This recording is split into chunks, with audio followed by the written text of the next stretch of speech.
Hey everyone, it is a beautiful day out today. It's chilly, but very sunny.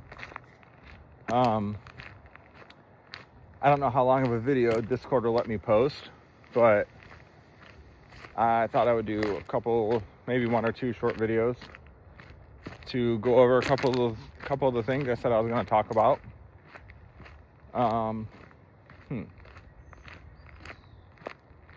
Where to go first? So, a few days ago, the topic of psychedelics came up, and one of the things that came up that Maggie asked was about the difference between different substances and how,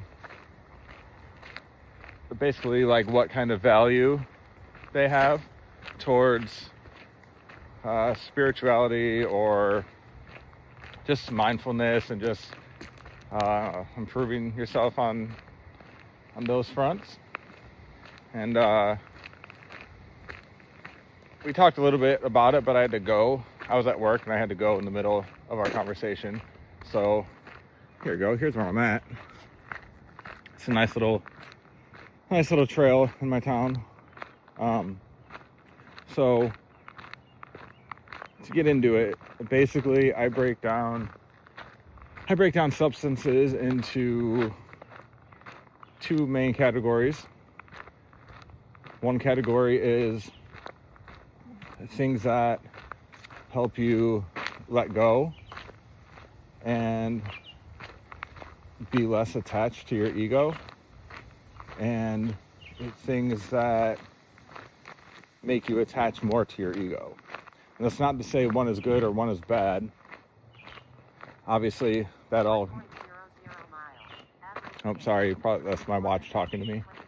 Obviously, it depends on why you're using things and how much of things you're using. So nothing's just good or bad inherently. But for what we're talking about, we'll talk about them in those two categories. Things that either help you detach or attach to your ego. And neither one of those is bad. Everybody has this concept that like your ego is bad, but it's not. It's necessary. And it's what, like, we wouldn't have this life experience without it.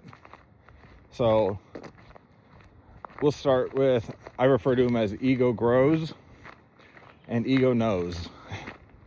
So we'll start with the ego knows, as then things that help you detach from it, which would obviously be things like psychedelics and stuff. And the biggest difference between those and other things is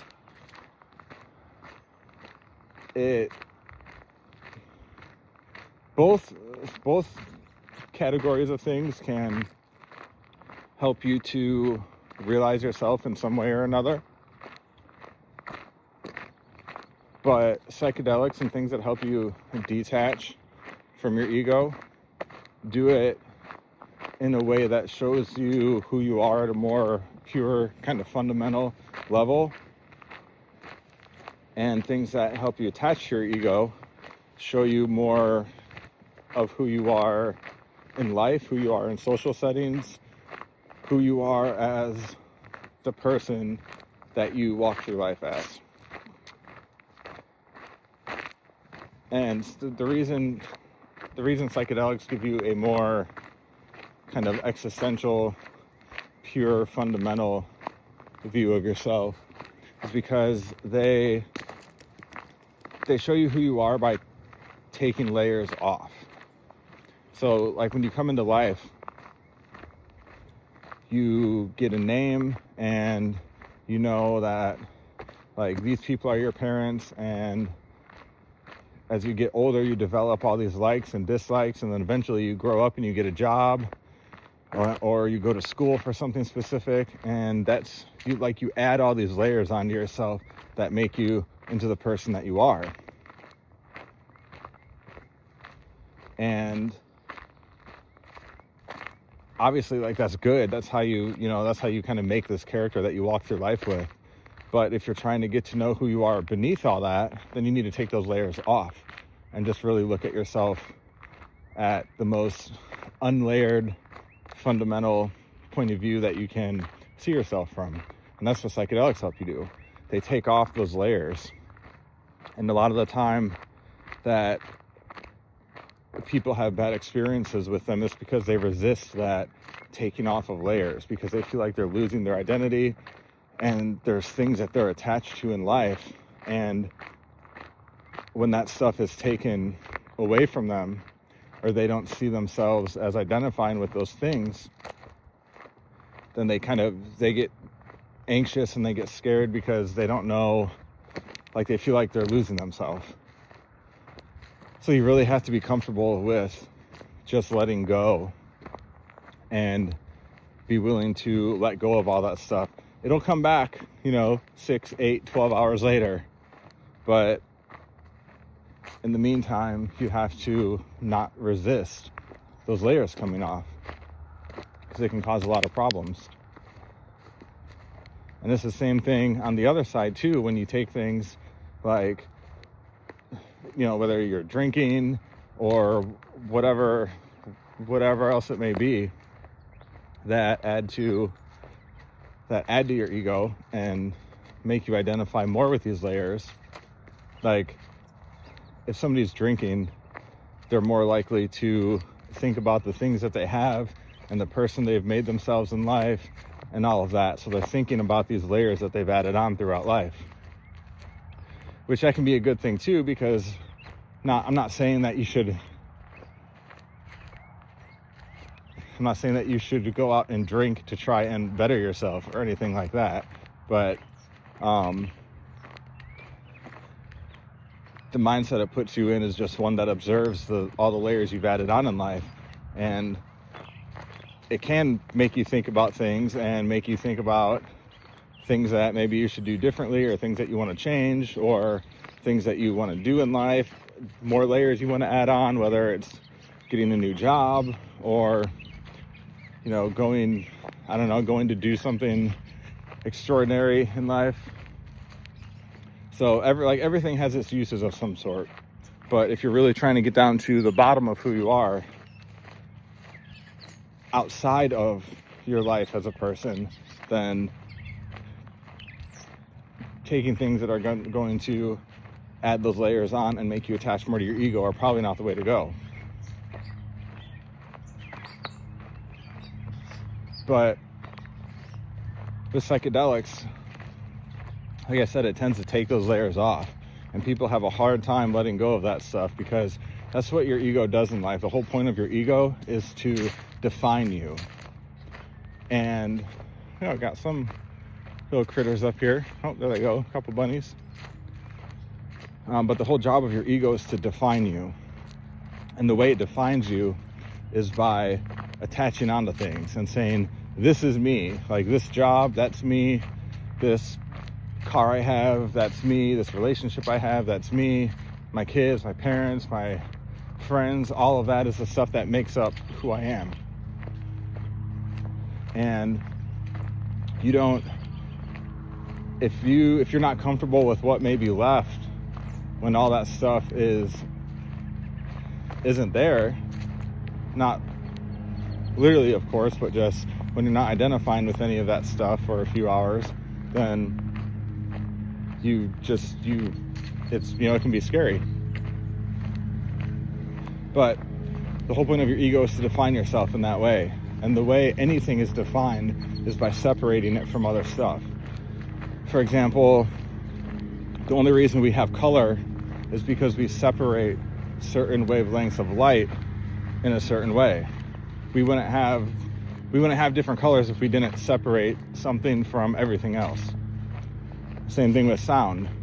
If people didn't have a certain range of hearing or a certain range of visible light that we see, then you would be seeing and hearing everything all at the same time, and everything would be indistinguishable from everything else. It would be like being in a room full of 100 people all having a conversation, and you have no idea what anybody's saying because everybody's talking at the same time. And in order to have any idea what somebody is saying, you have to separate one of those conversations out. This is the whole idea that I refer to as creation by separation. So our ego is trying to define and create ourself by separating us in some way. And it separates us from other things by attaching to one thing. In the same way that our bodies separate sound and light to create sounds and create colors.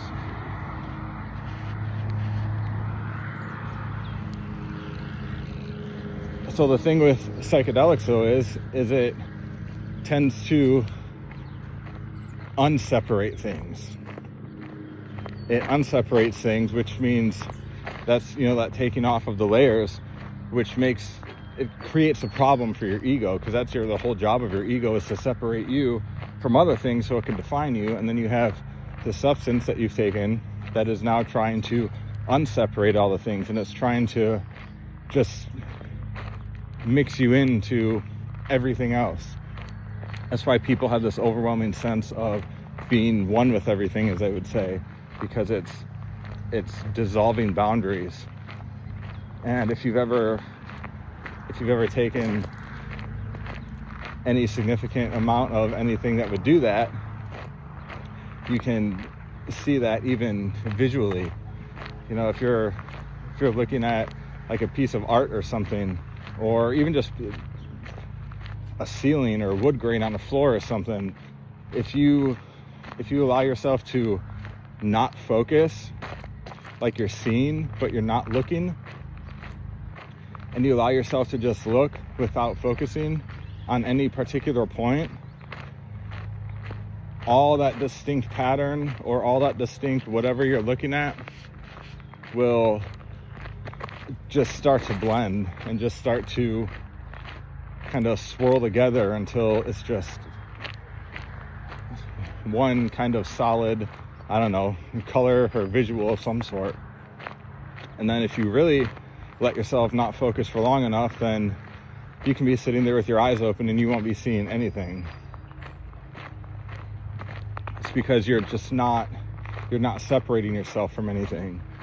So you won't see anything, you won't have any tactile sense, so you won't feel anything physically, and you can get into this state to where you're just simply awareness.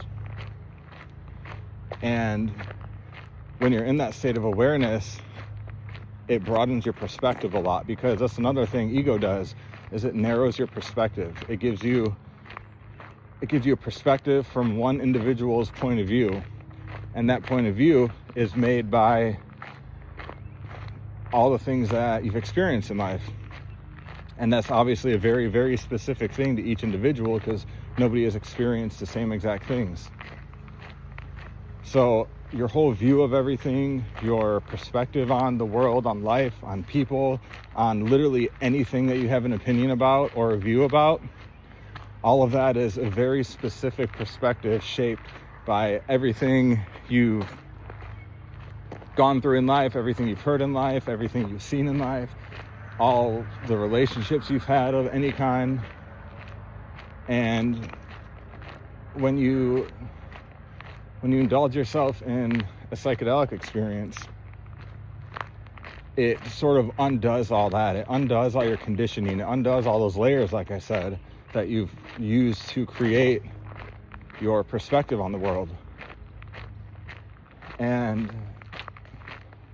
when you're undoing the layers that create your perspective, your narrow perspective, then obviously your perspective broadens.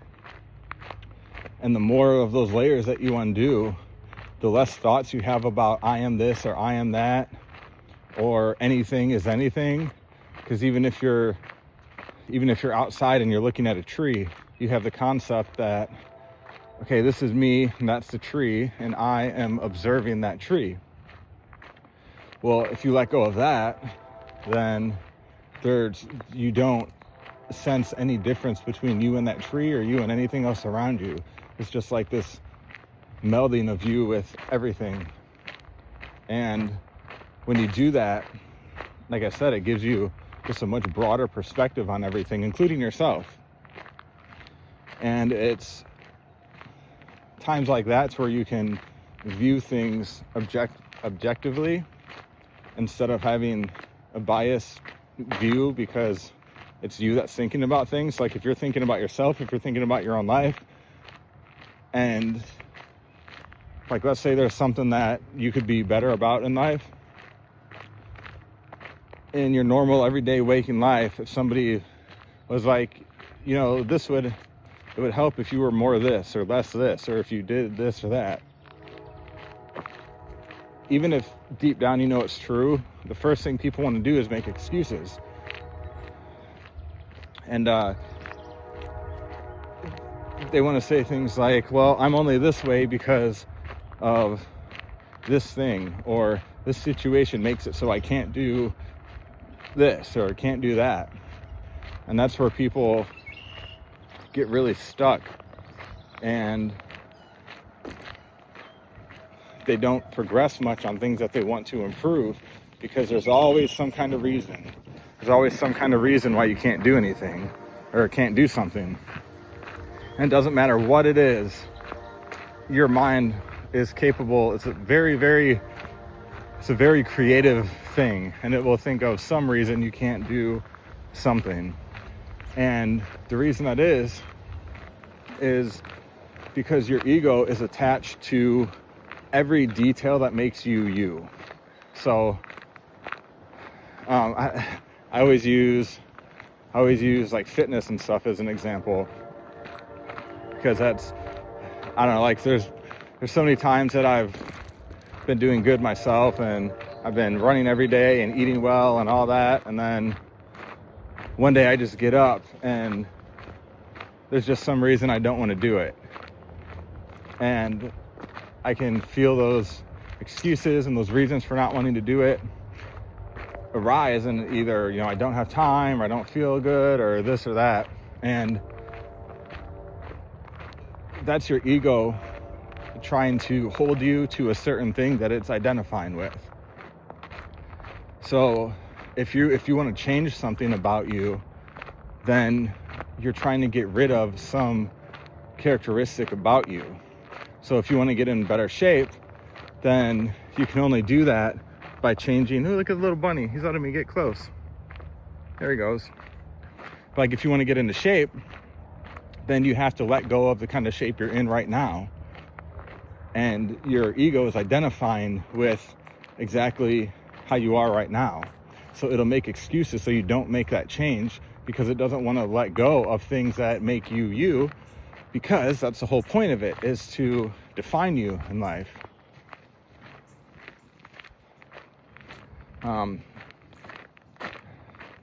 Sometimes I think of an example or something, and then I go too far, and then it's hard for me to backtrack to where I branched off to there.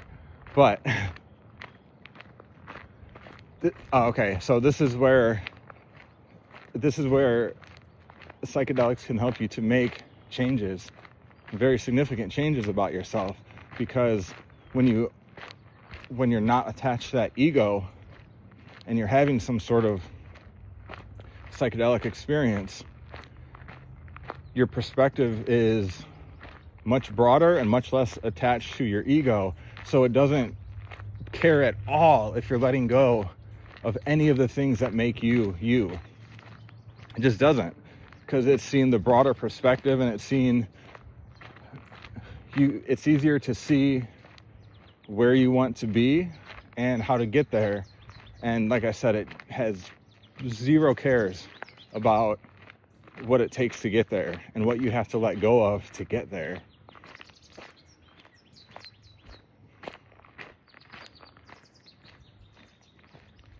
The tricky part is when you come down from that experience, is holding on to that motivation to do those things, because you're not going to actually do those things when you're under whatever you're taking. You have to hold on to that, and you have to decide after your ego comes back and after you're aware of all these layers on top of you again, you have to still hold that desire and that motivation to make those changes. And you have to just have to not care about what those changes mean, because your ego is going to be back and it's going to be making excuses on why you can't do the things that the night before you were so sure you wanted to do. And you just have to trust that broader perspective. You have to trust that higher level of consciousness that you were at while you were in that experience, and just not worry about the excuses that your ego is giving you, and just do the things to bring about that change that you want.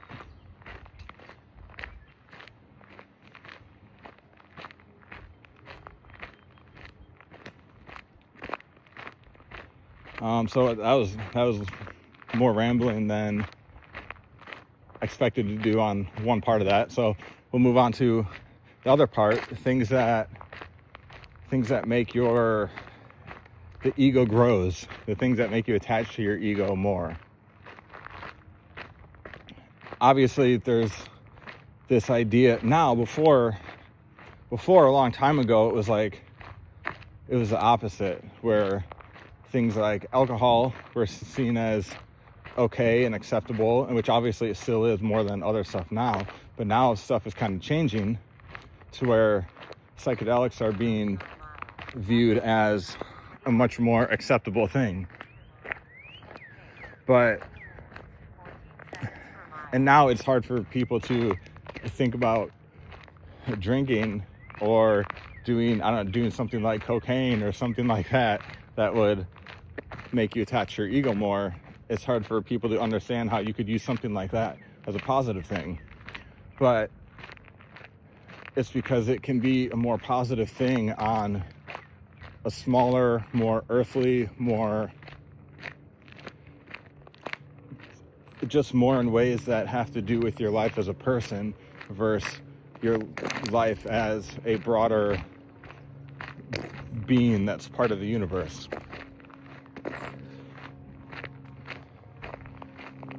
Like the obvious go-to for an example is making you more social.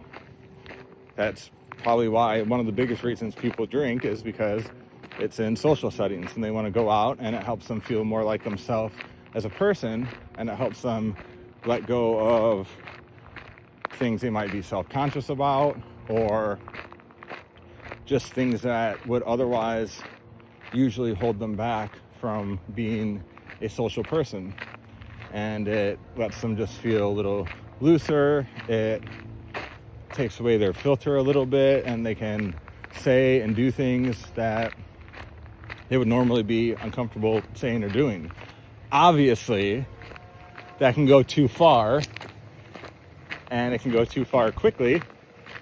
But like I said, I don't know if there's anything out there that can't be either used or abused in some way. So even things like drinking can have their positive uses. There's not really too much to go into as far as that, because the uses probably aren't as broad or as significant as psychedelics and stuff like that.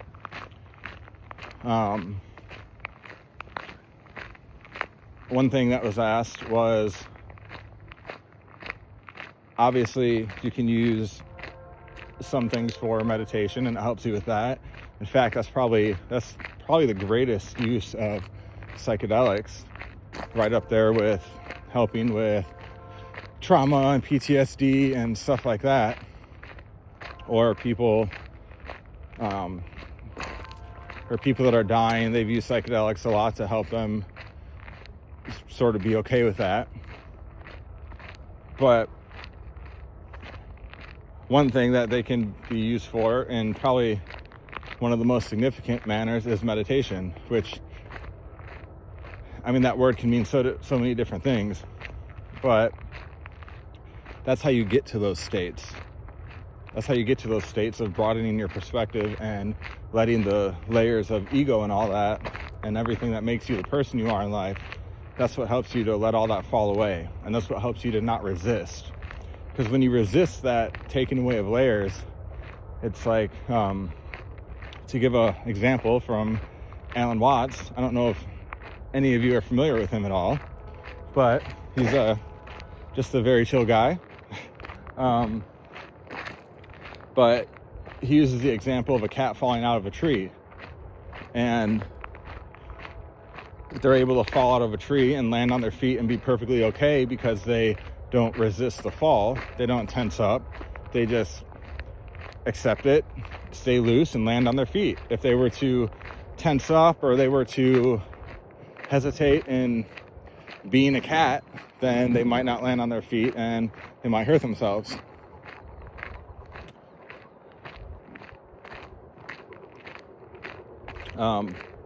But so the question came up about, can you use things that help you attach to your ego in meditation? And it sounds kind of counterintuitive, but yeah, I think you definitely can. If you're, like, let's say you're having a bad day and you just can't get yourself to be calm, and you can't get yourself to stop thinking about a bunch of things that have went on in your day, and you have a drink or two, and that helps you to relax some and loosen up a little bit to where you can at least not be feeling the negative feelings of your day. Not saying that you should drink to get rid of bad feelings that you have, obviously, but just in this context, it could definitely relax you enough to where you're able to get in the mindset to have a good meditation. And that doesn't have to mean just sitting there and not thinking about things or the typical things people think of as meditation. I mean, you can be in meditation while you're doing dishes or raking the leaves or driving or anything like that.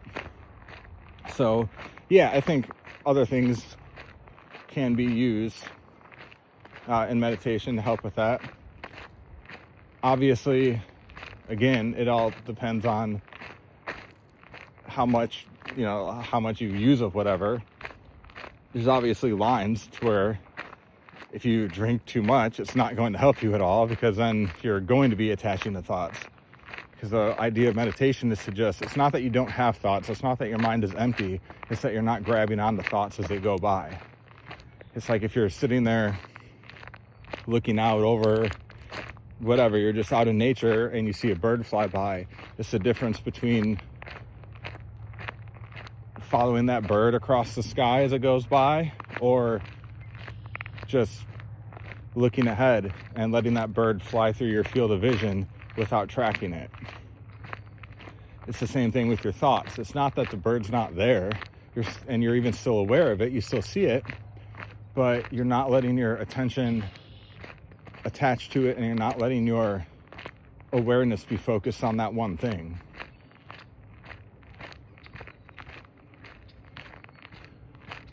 I think I will end this one here, and hopefully Discord lets me even post this. I don't know how long it was, but these always end up longer than I mean for them to.